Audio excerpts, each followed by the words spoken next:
Last year, my hostas had yellowing around the leaf edges and tips. I am seeing the same thing again this year.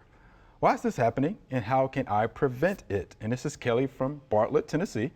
She says the pots are located on a fully covered porch facing north. She waters them frequently and fertilizes them 3 to 4 times during the growing season. So we'll start with you on this one, Celeste. Okay. Yeah. So what do you think? Yellowing around? Yes.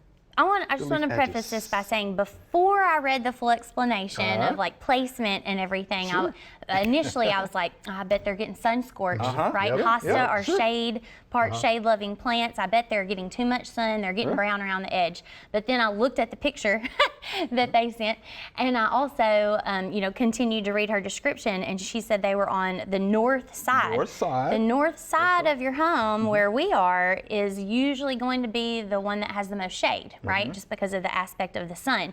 So, and it's fully covered. So I'm like, sun is not the issue here, because they're getting plenty of shade.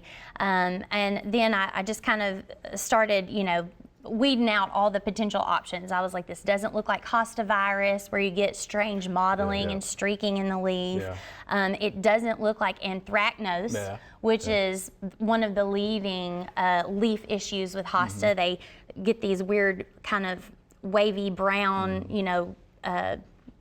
dead areas along the edges of the leaf. The picture didn't look like that. And so I want her to just check her drainage holes in her containers. Make sure that they have drainage holes, number one.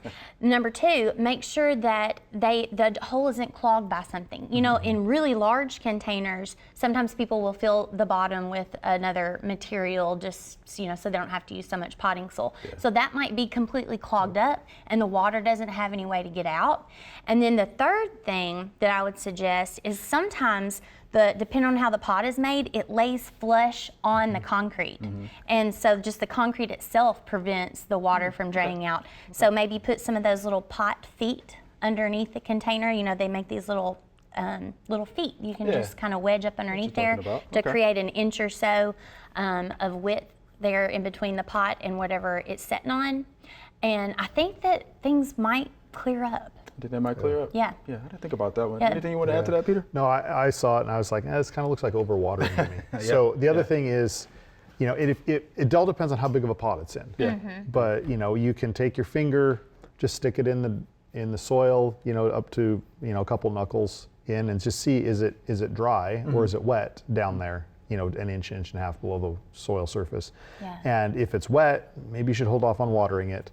Now, that doesn't cover if it's sitting in, if your pot's 18 inches tall and the bottom 6 inches is just water, that doesn't apply. But that or investigate the drainage holes on the bottom of those pots and see if it really is draining. Yeah, because that definitely could be it, because she saw the problem last year.